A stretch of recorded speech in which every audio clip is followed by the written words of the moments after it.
Job 42, versets 10 à 12. Nous avons commencé le dimanche dernier les déclencheurs d'un puissant revirement. Job 42 du verset 10, et le Seigneur retourna la captivité de Job quand il pria pour ses amis. Et le Seigneur donna double à Job. Quelqu'un dit double. Avant d'évoluer, je vais dire ceci au nom de Jésus. Pour toute honte, toute douleur, toute lutte que vous avez eue, Dieu vous donne double promotion. Dieu vous donne double pour vos luttes. Et l'Éternel lui accorda double de ce qu'il possédait avant. Alors, vinrent le visiter tous ses frères et toutes ses sœurs et les anciens qui mangèrent dans sa maison. Et les anciens amis de Job vinrent le visiter, et ils mangèrent du pain avec lui dans sa maison. Ils le plaignirent et le consolèrent de tous les malheurs que l'Éternel lui fit subir. Et chacun lui donna une pièce d'argent, et chaque homme lui donna. Tout homme vous donnera, partant de ce jour, partout où vous marchez, partout où vous entrez. Tout homme vous donnera. Il ne leur a pas demandé, il n'a pas demandé, il n'a pas exigé. Vous jouirez de la faveur sans demander. Vous jouirez de faveur sans demander. Les gens vous embarrasseront de faveur. Ce mois ne prendra pas fin quand Dieu Tout-Puissant changera votre nom en faveur. Tout homme lui donna, et chacun lui donna une pièce d'argent, et chacun lui donna un anneau d'or. Et le Seigneur bénit les dernières années de Job, mieux qu'au début. Il posséda 14 000 brebis, 6 000 chameaux, 1000 paires de bœufs et 1000 ânesses, des milliers, 6 000. Alors, il est bon de désirer les bénédictions, mais il n'y a rien de plus douloureux que d'être un ancien champion. Rien ne fait mal à l'homme que d'en avoir avant. La douleur que ressentait Job n'était pas celle de sa chair, ni les douleurs de ses pertes, ni la douleur de la maladie sur lui. C'était la douleur d'être appelé un ancien riche. Il a l'habitude d'avoir, l'habitude d'être béni, l'habitude d'être honoré, l'habitude d'être écouté. Mais maintenant, il est dans la douleur, la souffrance et le cataclysme. Ça veut dire qu'il y a des gens qui attendent pour se moquer de vous. Il y a des gens qui attendent de rire de vous. Il y a des gens qui attendent pour dire que leur prophétie sur vous est accomplie. Il y a des gens qui attendent pour dire que leurs attentes sur votre vie sont accomplies. Mais sous le son de ma voix, je déclare qu'ils vont attendre en vain. Quiconque attend de vous voir pleurer, quiconque attend de vous voir expirer, quiconque attend de vous voir dans la honte, quiconque attend de vous voir dans la chute, quiconque attend de vous voir en cataclysme, quiconque attend de vous voir dans la fosse, quiconque attend de vous voir dans la vallée, ils attendront en vain. Leur prophétie échouera. Leur prophétie échouera. Leur prophétie échouera. Leurs attentes échoueront. Leurs attentes échoueront. Même si vous souffrez actuellement, ne te réjouis pas de moi, ô mon ennemi. Car si je tombe, je me relèverai. Si je suis dans les ténèbres, le Seigneur sera ma lumière. Le Seigneur sera votre lumière. Il vous sortira des ténèbres. Il sortira vos pieds des filets. Car il sortit mes pieds des eaux boueuses. Et il les a affermis sous le rocher pour tenir. Quelqu'un dit feu, feu, feu. Déclencheur pour un puissant revirement. Je nous ai expliqué ce que signifie un puissant revirement. Je nous ai dit qu'il existe le revirement et un puissant revirement. Un revirement peut être initié humainement. Un revirement peut être humainement accéléré. Mais un puissant revirement est lié qu'à Dieu. Tout est en rapport avec Dieu. Quand Dieu vous humilie, il y a des choses que Dieu fait dans la vie d'un homme et l'on sait que ce n'est pas vos expériences qui l'ont fait. Vous savez que ce n'est pas votre expertise. Vous reconnaissez juste que ceci est Dieu, que c'est Dieu qui vous a préservé, que c'est Dieu qui a enlevé ce qui était opprobre. Toutefois, qui rend Dieu totalement responsable de son résultat est une foi irresponsable. Est-ce que je parle à quelqu'un ici? Il y a tant de choses que nous traversons actuellement dans nos vies et dont nous accusons d'autres pour. Voici, c'est une nouvelle année. Il est temps que vous preniez la responsabilité de votre vie. Jephthé a dit dans Juge 12:3, « Quand j'ai vu que vous ne me veniez pas en aide, j'ai pris ma vie en main. Je sais que les sorciers sont réels. Je sais les démons existent. Ils sont réels, mais parfois nous leur donnons plus de pouvoir qu'ils ne méritent. » Est-ce que je parle à quelqu'un? Plusieurs fois, nous traversons des batailles de la vie. Ce n'est pas les gens du village, c'est votre mental de village. Est-ce que je parle à quelqu'un? Plusieurs batailles que nous traversons, ce n'est pas les gens du village, ce sont nos pensées villageoises. C'est notre mental villageois. Est-ce que je parle à quelqu'un maintenant? Il y a des gens qui possèdent une très mauvaise pensée. Ils pensent qu'il suffit de croiser les bras. Vous savez, c'est une nouvelle année. Il y a des gens qui se demandent, mais pourquoi est-ce qu'ils vont lutter? Pourquoi doivent-ils lutter? C'est la vie.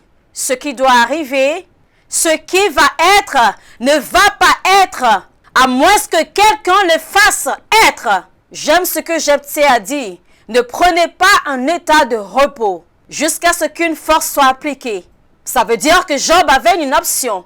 Quand Job traversait les batailles de sa vie, il avait des choix. Le choix de s'asseoir et permettre que ses problèmes le submergent. Le choix de s'asseoir et permettre que ses problèmes l'emportent. Le choix de s'asseoir et permettre que les critiques et les moqueries des hommes l'atteignent. Parfois, quand je vois les gens traverser des troubles, et ils s'assoient et ils pleurent. Ils s'assoient et ils gémissent. Ils sont prêts même à abandonner. Non, monsieur.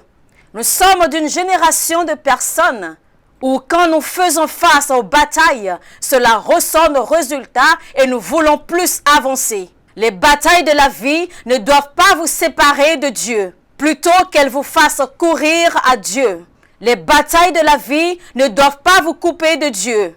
Elles doivent vous rendre beaucoup plus dévoués à Dieu. Est-ce que je parle à quelqu'un ici? Je nous ai dit que le premier déclencheur d'un puissant revirement est « Ne soyez pas offensés en Dieu ». Jamais. Jamais arrivé à un point de votre vie où vous pensez que vos prières sont inutiles. Si le diable vous conduit à ce niveau, alors il vous a arraché votre solution. Vous allez à l'église et vous êtes méfiant. Satan commence à vous rappeler toutes les prophéties déclarées et non accomplies. Ce n'est pas le jour où une prophétie est faite qu'elle se réalise nécessairement. Une prophétie était sur David qui deviendrait un roi. En fait, même pas juste une prophétie, David a été oint, mais Saül était encore sur le trône. David était oint, mais Saül était au pouvoir. Dieu a oint David et l'a préservé et l'a fait regarder toutes les erreurs de Saül pour qu'à son tour, il ne commette pas les mêmes erreurs. Il y a beaucoup de nous qui pensons que le jour de l'onction est le jour de l'intronisation.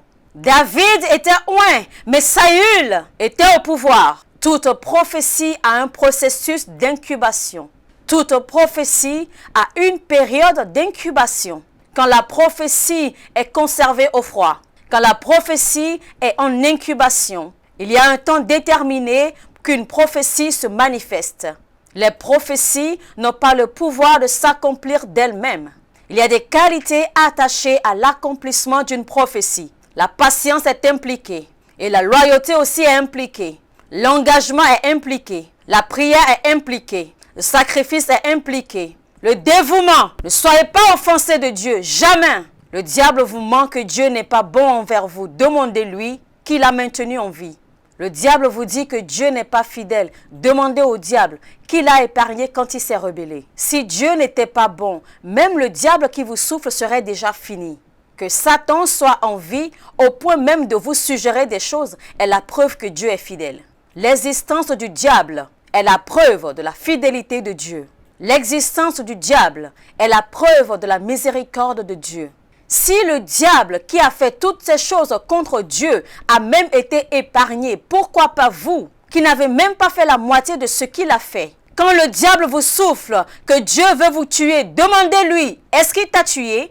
Toi qui as enlevé, toi qui as volé des anges de lui. Moi, je n'ai rien pris de lui. Tu as pris des anges et pourtant Dieu ne t'a pas exterminé. Tu es stupide de me suggérer pareil. Parfois, je ne sais pas pourquoi les gens disent que Satan leur suggère. La Bible dit que le diable est sous vos pieds.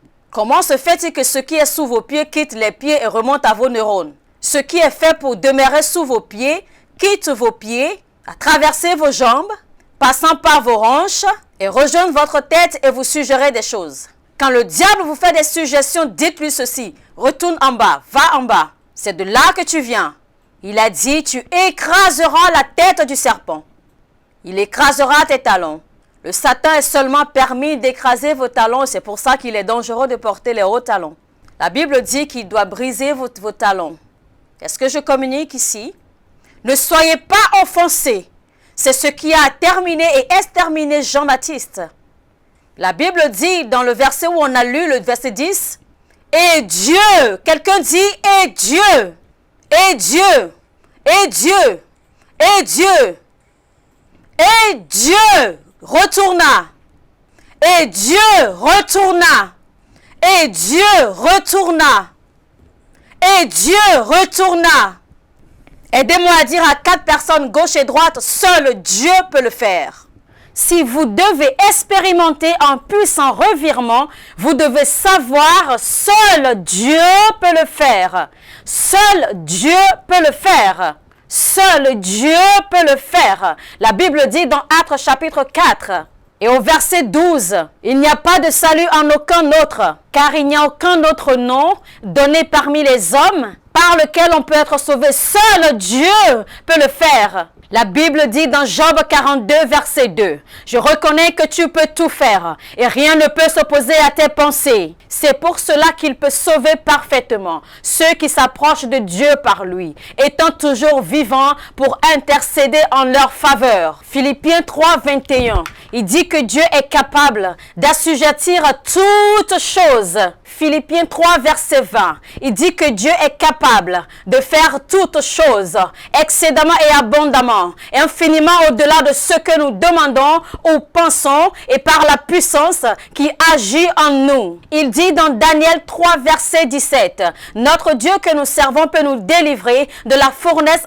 ardente et il nous délivrera de ta main, ô roi. Écoute-moi, fils de Dieu. Écoutez-moi, bien-aimés. Ne laissez pas le diable vous mentir qu'il y a une alternative ailleurs. Seul Dieu peut le faire. Seul Dieu peut le faire. Vous avez besoin de guérison, seul Dieu peut le faire. Vous avez besoin d'enfants, seul Dieu peut le faire. Croyez-vous en Dieu pour une promotion, seul Dieu peut le faire. Croyez-vous en Dieu pour une longévité, seul Dieu peut le faire. Croyez-vous en Dieu pour la prospérité, seul Dieu peut le faire. Ne laissez pas le diable vous mentir. Il n'y a de puissance nulle part ailleurs. Il n'y a de salut nulle part ailleurs. Une fois Dieu a parlé, 2 fois j'ai entendu que tout pouvoir appartient à Dieu. Seul Dieu peut le faire. Ce diable est un menteur. Nous ne servons pas un Dieu mort. Nous servons un Dieu puissant. Il est le même hier, il est le même aujourd'hui. Il est le même à jamais. Quand Dieu dit oui,